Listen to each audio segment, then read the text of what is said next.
It's now Thursday, the 26th of June. You can check behind me.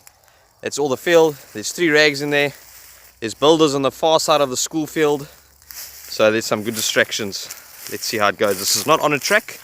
This is off a track. And I throw them in the bush while she's in the car, which is parked in the opposite direction, so she can't see. So yeah, let's see how this goes. Okay, so here's the scent rag. It's a still scent rag. You'll see there's a pig and a few kids' toys in there.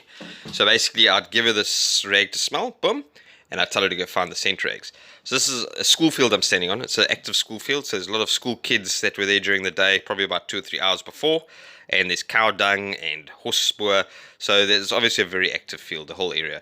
So basically, based on that, I'm telling her to isolate all that scent and to find the one I'm telling her to find. You'll also notice this piece of rubbish in this field, plastic packets and bottles and whatnot.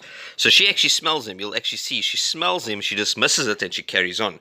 So that tells me that she knows exactly what I'm asking her to find. She doesn't go down for it. Her signal is to go down when she finds an item I'm looking for. You'll see there's a piece of plastic behind her that she smelt a while back, and she carried on.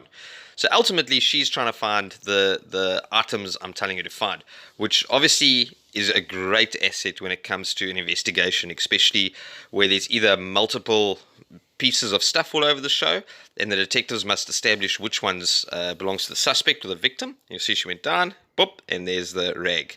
So now she's on a second one. So basically, the detectives will have to then establish, okay, here's a field full of rubbish and full of items. I need to know which one the suspect or the victim touched. I can take the dog there. The dog then isolates all the rubbish and all the articles, and she then goes down at the one. The detectives then bag and tag it, and that goes off to forensic evidence, either to form part of an investigation to identify a suspect, or just to form part of the investigation, full stop. So a great asset when it comes to evidence detection. You'll see how she basically combs the area. The video is actually 15 minutes long, so each session is about between 5 and 8 minutes.